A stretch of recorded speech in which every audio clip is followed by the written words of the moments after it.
Hey there everyone, and welcome back to the channel. Today we're diving into the fascinating, sometimes confusing, always exciting world of football, or as some of you might call it, soccer.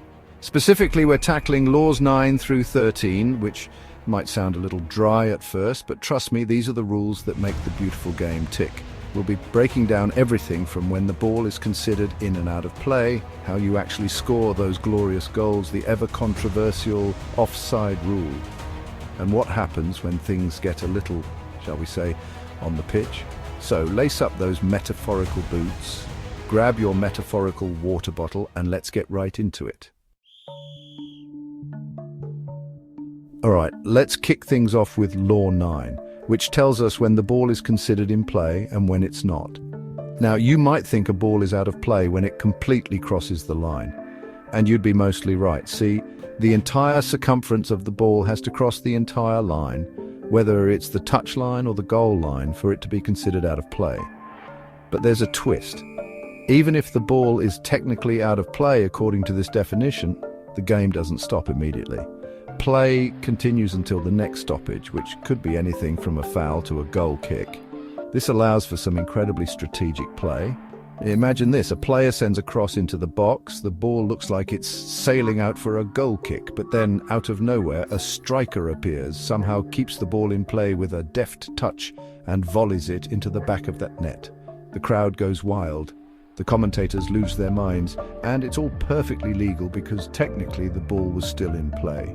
Of course, this law also covers situations like throw-ins, goal kicks, and corner kicks, all of which are triggered by the ball going out of play in specific ways. It's all about understanding the nuances, the little details that can make all the difference between a brilliant play and a frustrating foul. And that's what makes football so captivating, isn't it? The constant tension, the ebb and flow, the potential for something truly remarkable to happen. Let's be real, folks. Scoring goals is the name of the game, the reason we spend countless hours glued to our screens, the moment that makes all the sweat, tears, and yellow cards worth it. And Law 10 is here to tell us exactly how it's done, how a team racks up those precious points that lead to victory dances and, if you're lucky, maybe even a trophy or two. So, how do you actually score a goal in football? Well, the entire ball has to cross the entire goal line between the goalposts and under the crossbar without any illegal assistance from the attacking team. Sounds simple enough, right? But as we've already learned, the beautiful game is rarely that straightforward. For starters, the ball can't be thrown, carried or propelled by the hand or arm of an attacking player. We're talking feet, heads, chests, even a cheeky shoulder bump if you're feeling adventurous. But using your hands, that's a big no-no unless you're the goalkeeper, of course. And even then, there are rules about where and when they can use their hands. Then there's the question of offside, but we'll delve into that particular rabbit hole a little later. For now, just know that even if the ball crosses the line in a seemingly legitimate manner, the goal won't count if an attacking player was in an offside position when the ball was played, because when a goal is scored, all those rules, all those nuances, they fade into the background as the stadium erupts in a cacophony of pure, unadulterated joy. And that, my friends, is the magic of football. Chapter 3. Law 11. The dreaded offside rule.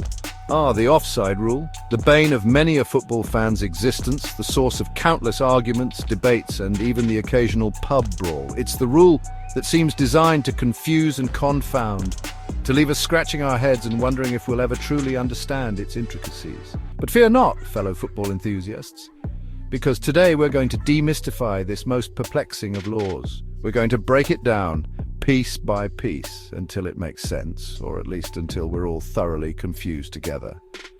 At its core, the offside rule is designed to prevent players from simply camping out near the opponent's goal, waiting for a long pass to be hoofed their way. It's about promoting fair play, encouraging movement, and, dare I say, adding an extra layer of tactical complexity to the beautiful game. So how does it work? Well, an attacking player is considered offside if they are nearer to the opponent's goal line than both the ball and the second-to-last defender when the ball is played to them. There are, of course, exceptions and caveats, because this is football after all, and nothing is ever truly simple. For example, a player cannot be offside from a throw-in, a goal kick, or a corner kick. They also can't be offside if they receive the ball directly from a direct free kick or an indirect free kick.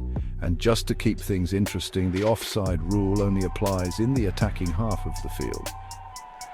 But here's the thing about the offside rule. It's not just about knowing the rules, it's about understanding the spirit of the law. It's a constant battle of wits between attackers and defenders, a delicate dance between pushing the limits and respecting the spirit of the game. Chapter 4, Law 12, Fouls and Misconduct, Playing Dirty or Not. Football is a game of passion, of intensity, of pushing yourself to the limit and beyond. But sometimes in the heat of the moment, things can get a little, shall we say, out of hand. That's where Law 12 comes in, laying down the law on what constitutes a foul, what happens when a player steps over the line, and how the game is kept fair and relatively safe for everyone involved. Now, a foul can be anything from a trip to a tackle, a handball to a shove, basically anything that the referee deems to be unfair play. And depending on the severity of the offence, the punishment can range from a simple free kick to a yellow card, a red card, or even a penalty kick. Yellow cards are like warnings, a way of saying, hey, cool it down, you're playing a little too rough.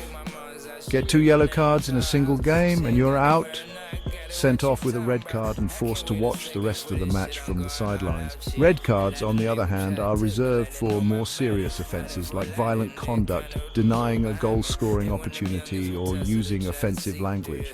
And then there are penalty kicks, the ultimate punishment in football. A penalty kick is awarded when a player commits a foul inside their own penalty area, giving the opposing team a free shot at goal from just 12 yards out. But Law 12 isn't just about punishing bad behaviour, it's also about protecting players from dangerous play. That's why there are rules against high tackles, studs-up challenges, and any other action that could potentially injure an opponent. So next time you're watching a match and you see a player go down in a heap, remember Law 12? Chapter 5, Law 13, Free Kicks, the Art of the Restart. Alright, so we've talked about fouls, we've discussed misconduct. Now it's time to explore what happens after one of these infractions occurs, the free kick, because in the world of football, even rule violations can lead to moments of brilliance, of tactical mastery, of game-changing opportunities. Law 13 governs the wonderful world of free kicks. Those moments when the game pauses, players line up, and the tension hangs heavy in the air. There are 2 main types of free kicks, direct and indirect. A direct free kick, as the name suggests, can be struck directly into the goal. No need to pass the ball to a teammate first. An indirect free kick, on the other hand, must be touched by another player before it can be legally shot at goal. But here's where things get interesting. Free kicks aren't just about restarting the game. They're about capitalizing on an opportunity. A well-placed free kick can be just as dangerous as a penalty, especially if you've got a player with a knack for bending it like Beckham. Imagine this, the score is tied, the clock is ticking down, and your team is awarded a free kick just outside the penalty area. The crowd holds its breath, the players take their positions, and the free kick taker steps up, eyes locked on the goal. A moment later, the ball is sailing through the air, curling around the wall of defenders and nestling perfectly in the back of the net. The stadium erupts, the players go wild, and your team is victorious, all thanks to a perfectly executed free kick. So there you have it, folks, a crash course in football laws 9 through 13. We've covered everything from when the ball is considered in and out of play to the intricacies of scoring goals, the complexities of the offside rule, the consequences of fouls and misconduct, and the strategic brilliance of free kicks. The world of football is vast and ever-evolving, with a rich history, passionate fans, and enough rules and regulations to make your head spin. But that's what makes it so captivating, so endlessly fascinating. Don't forget to share, comment, and subscribe to our channel for more informative videos. We'll see you next time, and in the meantime, keep on playing the beautiful game.